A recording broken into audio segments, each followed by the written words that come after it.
Dès les débuts de l'autogestion des verrières, il y a plus de 30 ans, les administrateurs de l'époque avaient convenu de procéder à une étude de fonds de prévoyance échelonnée sur 50 ans.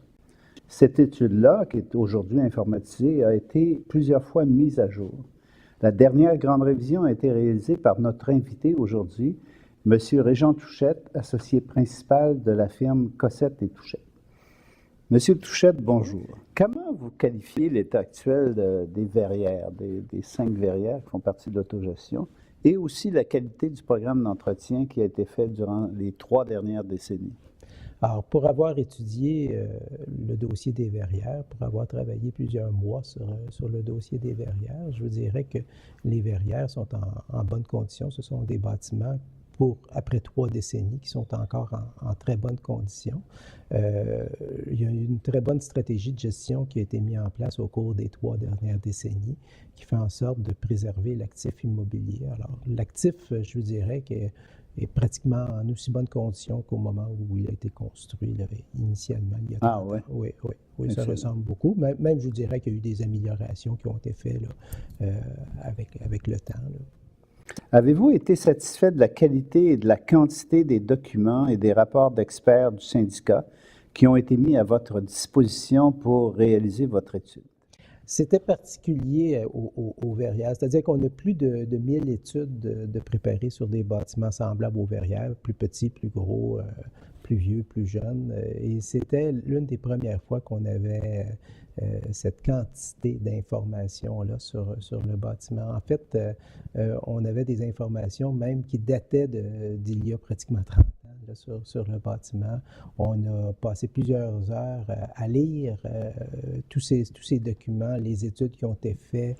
On avait de la documentation sur les interventions qui ont été faites suite aux études. C'est particulier aux verrières en ce sens qu'on voit très peu de copropriétés avec cette richesse-là au niveau de l'information. Et vous savez, nos études sont basées sur 2 éléments. Ils sont basés évidemment sur la condition du bâtiment au moment où nous faisons l'inspection, mais sont basés également sur l'historique, sur quelles interventions que la copropriété a effectuées pour maintenir son actif immobilier. C'est ça, l'entretien, mais les réparations, les améliorations. Oui, et toute cette information-là, ça nous permet de déceler 2 éléments. Alors, la stratégie de gestion, la stratégie d'entretien qui a été prise sur le bâtiment, mais également toute la culture de la copropriété. C'est-à-dire que chaque copropriété a une culture au niveau de ses objectifs concernant le bâtiment. Certaines copropriétés ont une culture de préservation puis de conservation. D'autres ont plutôt une culture de pouvoir de garder les frais de condo le plus bas possible, puis de plutôt garder un élément temporaire qui ont moins de vision à long terme. Alors, il faut un peu adapter nos calculs de fonds de prévoyance à la culture de la copropriété. Et ces documents-là nous ont permis de déceler, de voir quelle culture avaient les verrières. C'est une culture de préservation, de conservation. C'est ce qu'on a vu à travers la lecture de ces documents. Alors, tout récemment, le gouvernement a déposé le projet de loi 16 pour réformer le droit à la copropriété, puis entre autres pour s'assurer de rendre obligatoire l'étude de fonds de prévoyance par les syndicats de copropriété. On sait qu'il y avait des faiblesses de ce côté-là. Alors, selon votre expérience, est-ce qu'il y a beaucoup de grandes copropriétés qui sont aussi bien documentées, régies que celles des verrières? En fait, le projet de loi 16 inclut deux éléments concernant les copropriétés. Alors, inclut, comme vous l'avez mentionné, les études de fonds de prévoyance obligatoires avec une révision quinquennale à tous les 5 ans, mais aussi parle de carnet d'entretien. Dans le cas des verrières, l'aspect carnet d'entretien a une certaine importance parce que c'est ce document-là qui va obliger les syndicats de copropriété à prendre une attitude semblable à celle des verrières, c'est-à-dire à documenter les interventions antérieures, les interventions qui ont été faites durant tout le cycle de vie du bâtiment, à mettre en commun toutes les informations techniques sur le bâtiment et à établir une stratégie, un programme d'entretien et à le mettre en œuvre, ce programme d'entretien-là. Dans les faits, les verrières le font depuis, en tout cas depuis tout le début du bâtiment.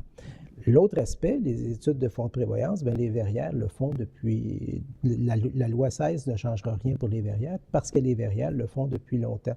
Il y a eu des études de fonds de prévoyance qui ont été faites avant nous par d'autres firmes, des collègues, puis ces études-là ont été des documents de bonne qualité, puis les verrières ont suivi les recommandations de ces experts-là. Alors, dans les faits, la loi 16 ne changera rien pour les verrières, ou très peu pour les verrières, mais va plutôt changer le climat autour, le voisinage, c'est-à-dire les autres copropriétés, qui, eux, vont devoir prendre des stratégies de gestion qui sont semblables à celles que les verrières ont prises au cours des 30 dernières années. Certaines personnes disent que les cotisations à notre fonds de prévoyance sont plus élevées qu'ailleurs.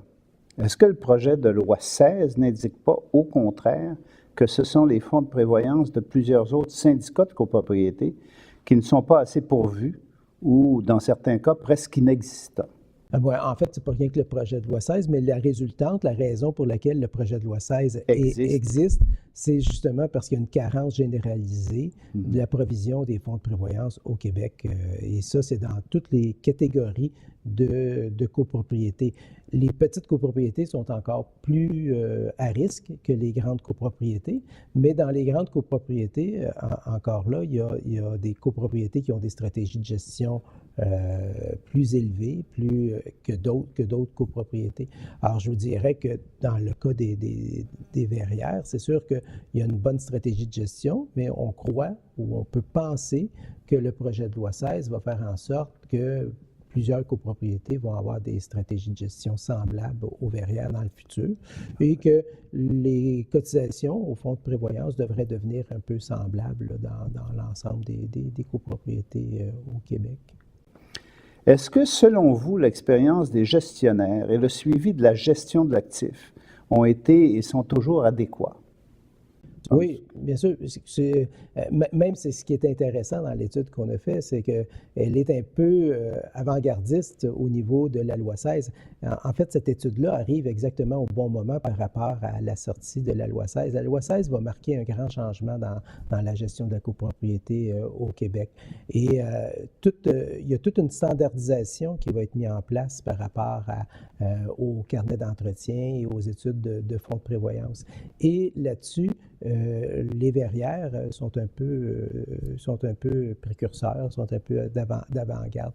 Il y a je pourrais vous parler longtemps de tout le lien qui va être fait entre la normalisation des carnets d'entretien et les GL, les comptes des grands livres. Je sais que c'est un peu technique, mais tout ça va faire en sorte que la copropriété au Québec va plutôt entrer dans le 21e siècle.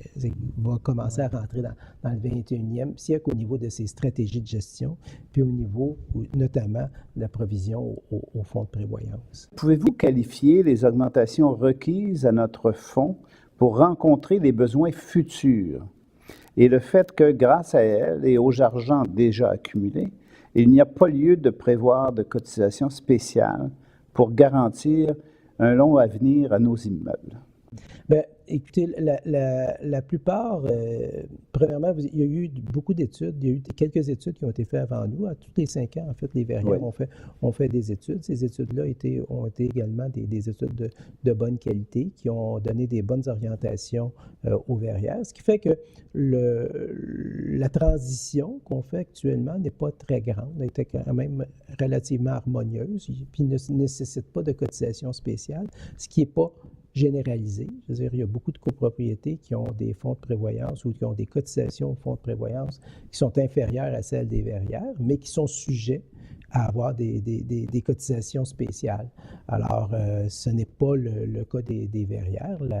La cotisation au fonds de prévoyance va continuer à être harmonieuse au cours des prochaines années. Il y a une progression qui va se faire, qui va être relativement harmonieuse dans le temps et qui ne fera pas en sorte d'avoir des appels de charges là, qui vont nécessiter des chèques, là, des cotisations spéciales.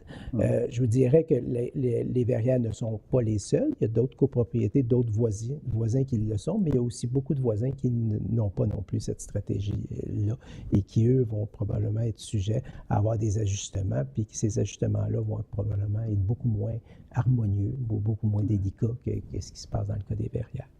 Monsieur Touchette, merci beaucoup. Mais je vous en prie. Bonne journée. Vous aussi.